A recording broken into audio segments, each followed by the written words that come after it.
எல்லாருக்கும் வணக்கம். நான் ஜென்ரலாக வீடியோ போடும்போது 1-2 வார்த்தைகள் யூஸ் பண்ணும்போது ரொம்ப யோசிச்சு தான் யூஸ் பண்ணுவேன். பண்ணலாமா வேண்டாமா, பொது வழியில் பேசுகிறமே அப்படின்னு. ஆனால் கொஞ்சம் கூட கூச்ச நாச்சமே இல்லாமல் ஒரு கட்சி மேடையில் பேசுகிறோம் அப்படின்ற அந்த பயம் இல்லாமல் இருக்கிற அனைத்து கெட்ட வார்த்தைகளையும் போட்டு ஒருத்தன் பேச முடியும் அப்படின்னா அந்த பேசுகிறதுக்கான தைரியத்தை யார் கொடுக்குறதுன்னு பார்த்தீங்கன்னா திமுக தான். நான் கேட்குறேன், கலைஞர் தான் தமிழ்நாட்டுக்கு எல்லாமே பண்ணார்னா கலைஞர் தான் இப்படி பேச சொல்லி கொடுத்தாரு அவங்களுக்கு.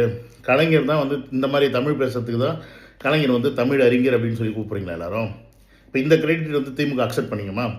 ஆமாம், எங்கள் அப்பா தான் இப்படி எல்லாரையும் பேச சொல்லி வளர்த்து விட்டார் அப்படின்னு சொல்லி ஸ்டாலின் அவர்களோ இல்லை உதயநிதி ஸ்டாலின் அவர்களோ என் தாத்தா தான் அப்படின்னு சொல்லி ஒத்துப்பாங்களா?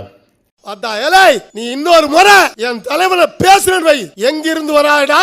நீ கத்தி பேசலாம், நாங்க கத்தியோடு பேசுவோம். கண்டிக்க திராணியற்ற பிளாஸ்டிக்